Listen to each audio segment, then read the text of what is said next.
Alors, on va prendre on vous a jamais filmé l'aquarium, mais il vaut le coup quand même, hein. C'est un nano-aquarium, donc c'est un petit aquarium. Et on voudrait le prendre d'une certaine manière. On va mettre la caméra dans l'eau, à l'intérieur de l'aquarium. Bon, comme il y a une ouverture de 15 centimètres au carré, David ne va pas rentrer dedans, naturellement, hein. Il va prendre possession de l'esprit d'un poisson. J'avais dit une crevette, mais j'ai dit non, un poisson ça va aller. Pourtant, ça va être plus dur parce qu'un poisson, il a quand même entre 3 et 5 secondes de mémoire. Donc, il dit ça va aller la crevette, donc je le laisse faire la crevette. À quoi? Non, c'est pas un con, David, qu'est-ce que tu crois, toi? D'abord, tout le monde est un con pour quelqu'un toute sa vie. Donc, Coluche, il avait dit, t'es un petit con, un jeune con, un grand con, un vieux con. Et toi, avec ta fille, ben, quand elle va grandir, qu'elle va vouloir sortir, de la façon dont tu t'es conduit avec les gonzesses, tu vas pas vouloir la laisser sortir. Et elle va dire, ben, mon père, c'est un vieux con. Et puis toi, tu diras, ma fille, c'est une petite conne. J'en ai plus rien. Donc, David va prendre possession de l'esprit d'un poisson et il va plonger la caméra dans l'aquarium et le poisson va filmer. Alors bon, il faudra être indulgent, hein. C'est un poisson. Bon, moi je vais aussi rentrer en communication avec l'esprit à David.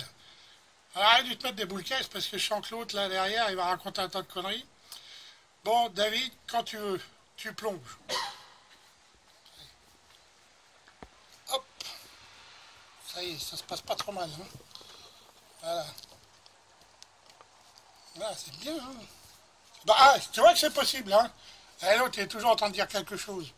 C'est-à-dire que pour faire ça, David, il utilise des zones de son cerveau qui sont complètement éteintes. Chez la plupart des gens, c'est le noir. David, il a commencé à entrebâiller quelques portes et il voit, il arrive à faire des choses que les autres ne peuvent pas parce qu'ils ne savent pas utiliser ces... Bah, bon, je vais t'expliquer. Par exemple, tu prends le vieux sorcier Cro-Magnon. Comment faisait-il? Car en parlant de cette période de l'histoire, je n'étais pas toujours d'accord avec l'éducation nationale. Nous, on apprenait l'évolution de l'homme, comment ça s'appelait, l'Australopithèque, il y avait l'Homo habilis, comment ça s'appelait? Oh, j'ai du mal, hein. Euh, euh, comment c'était son... Oh là là, ça commence pas. Je suis perturbé parce que l'autre, il cause derrière. Heureusement qu'il s'est mis dans le fond. Donc on recommence, je vais les avoir dans l'ordre, celui-là. Donc l'Australopithèque, l'Homo habilis, l'Homo ergaster, l'Homo erectus. Comment? Non, erectus, oh là là là là. L'Erectus, c'était pas un gay qui était continuellement en rut. L'Erectus, je crois que c'est même lui qui a domestiqué le feu le premier. Donc ensuite, nous avions le Néandertal, Cro-Magnon, l'Homo sapiens. Il y avait beaucoup d'Homo quand même, hein. C'est comme maintenant, on en voit de plus en plus, dis donc. D'ailleurs, un retour aux sources, un truc comme ça, quoi. Donc, l'éducation nationale prétendait que Néandertal, Cro-Magnon, c'était deux lignées humanoïdes qui s'étaient éteintes. Et moi, autour de moi, je voyais des paysans, ils avaient vraiment une ossature de Cro-Magnon, de Néandertal. Bon, je ne parle pas du visage, je ne veux pas être vache, mais c'était vraiment des costauds, des vrais costauds, quoi. Et je le dis au maître d'école, il dit, mais non, non, elles sont éteintes, c'est une élève. Non, mais attendez, monsieur, il y a bien eu des croisements. Regardez le père Henri, comment il est. Non, mais t'insultes le père Henri, mais non. Les Néandertals, c'était des chasseurs, c'était des gens qui taillaient la pierre, qui avaient le feu, ils n'étaient pas cons, hein.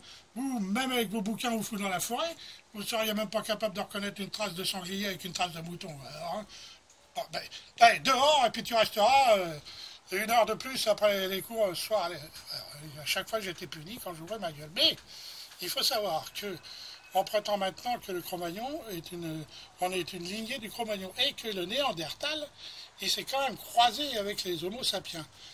Ils ont réussi à mettre à jour avec le génome qu'on avait entre 1 et 4% du Néandertal. Comme ça, ça fait pas beaucoup, l'autre il dit ça fait pas beaucoup. Mais regardez le singe, hein? Non, non, il a moins de 2, hein, je suis désolé, il a 1,3 de différence avec nous. Et avec 1,3 de différence, eh ben, il n'est pas descendu de l'arbre, le gars, hein. Alors quand on dit que le Néandertal, il a entre 1 et 4%, ça fait quand même beaucoup. Bah oui, c'est comme ça. Donc, on en revient au sorcier Cro-Magnon. Le gars, il dessinait donc le mammouth sur la paroi de la grotte. Tiens, la première fois que j'ai vu les photos de peinture rupestre, je me suis demandé la main comment il avait fait, parce que nous à l'école on faisait, la maîtresse elle disait vous n'avez qu'à dessiner votre main, vous prenez un crayon et puis vous faites le contour. Et là le Cro-Magnon il n'avait pas fait du tout le contour. Et je me suis dit mince comment qu'il a fait. Ben j'ai trouvé. Il peignait au pistolet, dis-nous. Mais le pistolet c'était sa bouche. Et il préparait la peinture et puis après il posait la main sur la pierre et puis oh pardon je te crache dessus, ça va. Et il posait la main sur la pierre, il crachait tout autour. Et de cette manière, la peinture était partout autour de la main, sauf là où était appliquée la main, naturellement.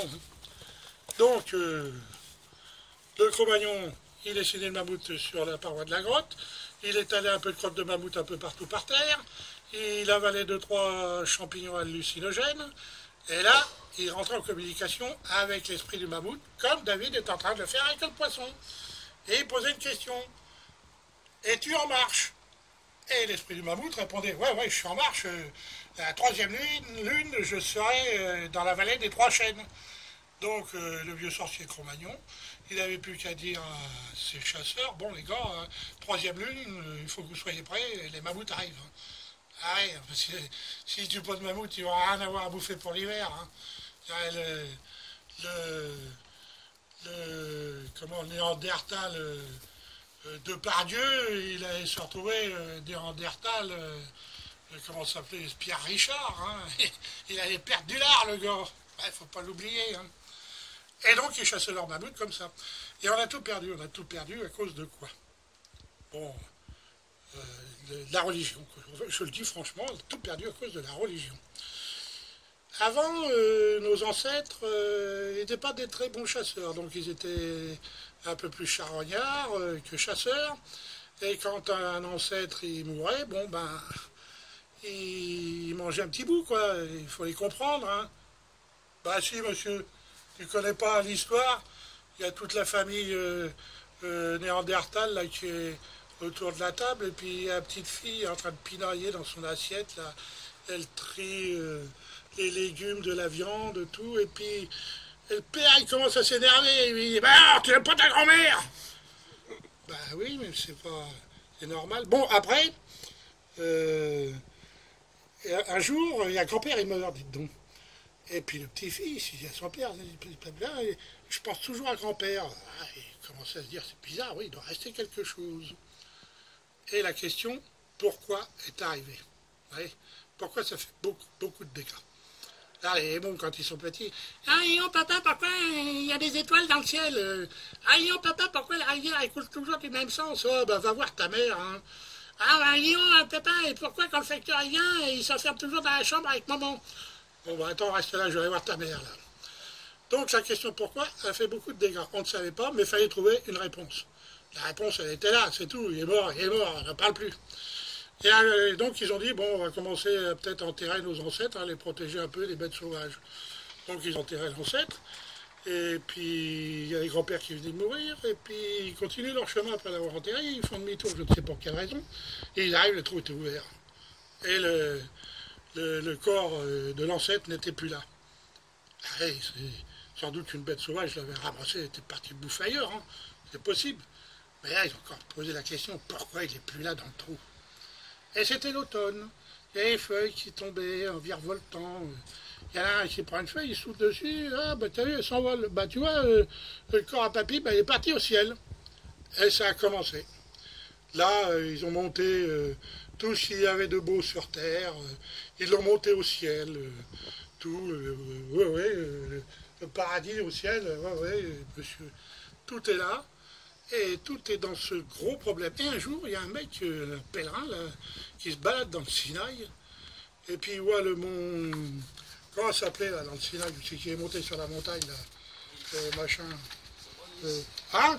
Moïse. Ouais, non, c'est Moïse, je sais, mais... Le mont Horeb, donc il commence à gravir le mont Horeb, et là, le gars, il rencontre Dieu, dis donc. Et Dieu, il lui donne un magazine avec toutes les... Oui, un magazine, hein, ben, je suis désolé, il y a plein il est dur à ton poisson. Ah, il faut quand même que je vous dise que notre petit aquarium, il est densément planté. Mais ça a été voulu, parce que nous élevons des crevettes. Et les crevettes, il faut qu'elles soient protégées des poissons, les petites du moins, les bébés, sinon les poissons les bouffent. Mais dans le commerce, ils vendent des sols qui sont très bien étudiés. Il s'arrête un peu ton poisson, là, il est énervé ou quoi, il a bu. Et donc après, on achète des plantes, on les met dedans. Il faut en acheter, nous on avait acheté 8 sortes de plantes. Et en fait, il n'y en a que 4 comprises. Ceux qui n'ont pas pris, c'est pas la peine d'assister. Votre aquarium n'est pas adapté ou il y a quelque chose qui manque, elles ne pousseront pas. Mais vous voyez, avec 4 plantes, c'est ce qu'on arrive à faire. Il y a des endroits, la lumière, elle n'arrive même plus à passer, tellement c'est dense. Et nos poissons sont heureux. Alors les poissons, c'est pareil. Si ton poisson sera dessiné, ou si tu veux le guider à un endroit qu'il ait beaucoup plus de chances de voir les poissons. On a 2 sortes de poissons. Il est tout petit, hein. Et j'avais expliqué déjà comment il fallait organiser un aquarium. Donc vous avez qu'à vous reporter à ces pages. Là-dedans, il y a les cardinalis et puis des... comment ils s'appellent les autres là? Des platis. Des platis. Bon, les cardinalis, dans l'eau qu'on a, ils ne se reproduisent pas. Par contre, les platis, ce sont des poissons ovovivipares. C'est-à-dire que la femelle elle garde les œufs à l'intérieur. Et le mâle la féconde. Et si le poisson David il se tient tranquille un moment, qu'il envoie quelques-uns, vous allez voir que la nageoire ventrale, non c'est pas la ventrale, hein. Si c'est la nageoire ventrale, chez les mâles elle finit en pointe et chez les femelles elle est arrondie. Voilà, donc là les mâles, on appelle la partie qui finit en pointe le gonopode. Et quand la femelle est prête à être fécondée, il guide son gonopode dans le cloître de la femelle et puis il éjacule et le sperme féconde les œufs. Et au bout de, je sais pas, 4-5 jours à peine, les petits naissent tout formés, il n'y a pas d'œufs. Voilà. Voilà, vous savez tout. Donc, notre ami Perrin, il monte sur le mont... J'ai du mal avec celui-là.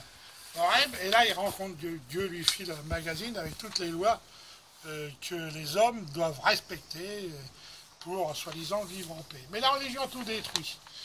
Bon, j'ai pris des notes hein, quand même, parce que voilà, le premier commandement que Dieu a donné, alors Dieu, attention, hein, il écrivait sur la pierre. Hein, et, des pierres plates avec son doigt.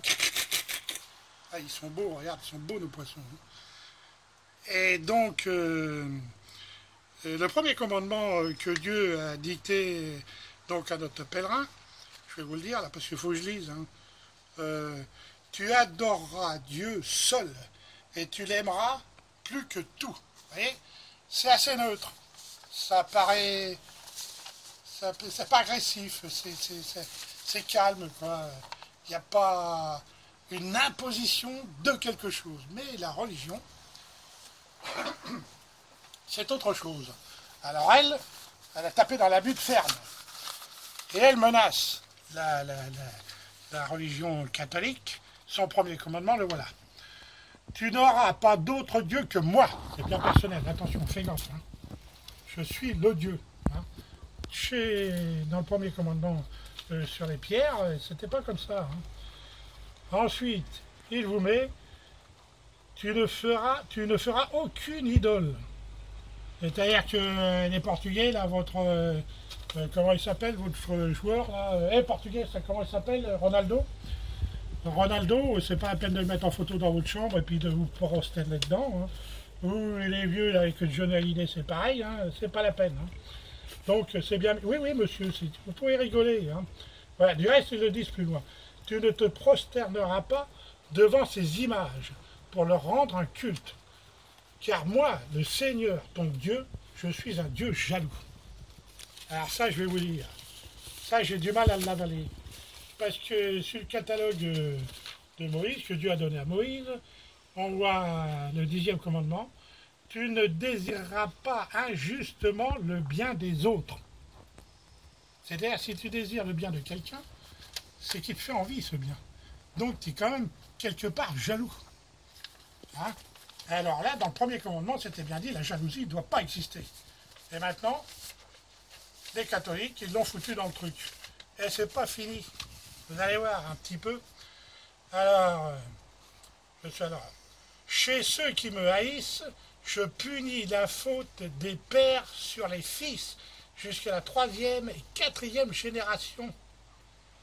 Alors ça, c'est une menace redoutable. D'ailleurs, c'est même pas celui qui va faire la connerie, ça va être les enfants et jusqu'à la 4e génération qui vont payer la note. Et voilà comment la religion a imposé son truc, en menaçant les gens. Et maintenant, les gens, ils ont peur, parce qu'ils ont peur de parler au paradis, alors que le paradis était sur Terre, il est toujours sur Terre, mais on ne le voit plus. Alors, David a réussi à maîtriser je dirais même, ce 6e sens, de rentrer en communication avec les esprits, parce qu'il pratique un sport, c'est les arts martiaux. Et dans les arts martiaux, il faut apprendre tout un tas de techniques, et qu'il faut arriver à ce que... c'est comment qu'on dit, j'ai un sacré trou des fois. Il faut arriver à faire l'union du corps et de l'esprit. C'est-à-dire que vous apprenez des techniques, des mouvements. Bon, beaucoup sont issus de mouvements instinctifs pour se défendre, mais les arts martiaux comment je dirais, ils ont utilisé ça et amélioré d'une façon extraordinaire, quoi. Des chiffonniers qui se bagarrent, vous voyez, ça n'a aucun sens, quoi. Vous mettez un combattant comme David, puis attends, je ne vais pas le menacer parce qu'il est prof en plus. Un combattant comme David, les chiffonniers, ils sont dégommés en moins de 2 secondes. Et donc, par les arts martiaux, il a réussi à maîtriser ça, par la relaxation, la méditation. Et il a réussi à maîtriser cette énergie. On a l'énergie par tout le corps, mais seulement on a les canaux bouchés, et par les exercices, la méditation et tout ça, il réussit à les déboucher. Parce que en débouchant ça, il arrive à rentrer en communion avec les énergies, toutes les énergies en fin de compte. Ça devient dur là, on a bossé là, David, je vais peut-être arrêter, non? En fin de compte, toutes les énergies, que ce soit de l'herbe jusqu'à l'homme, en passant par les énergies terrestres, et toutes les énergies rythmiques, toutes sortes, tout est relié. Et David, il commence à maîtriser ce truc-là. C'est-à-dire qu'il va arriver à un moment donné où David n'aura plus besoin de parler, parce qu'en fin de compte, la parole déforme tout. Vous connaissez tous le jeu, il y a une vingtaine de personnes, vous dites une phrase à l'oreille du premier, il doit la répéter à celui qui est derrière lui, et ainsi de suite. Arrive au bout de la file, ce que vous avez dit n'existe plus, tout a été transformé, quoi. Tout ça parce que nous n'avons pas tous la même culture, nous n'avons pas tous la même manière de penser, il y a tout un tas de trucs, le langage déforme à cause de ce genre de trucs. Donc David n'aura plus besoin du langage, et il arrivera à amener sa connaissance directement par la transmission de pensée, en atteignant l'esprit de ses élèves, et leur renseignera son art, parce que c'est un art, par la pensée. Et il n'y aura plus de déformation quelconque. Ça va peut-être, David, on va pouvoir reprendre sur un autre coup, ça, parce que j'ai encore des choses à dire. Ils sont beaux, nos poissons, quand même. Qu'est-ce que t'en penses, on arrête?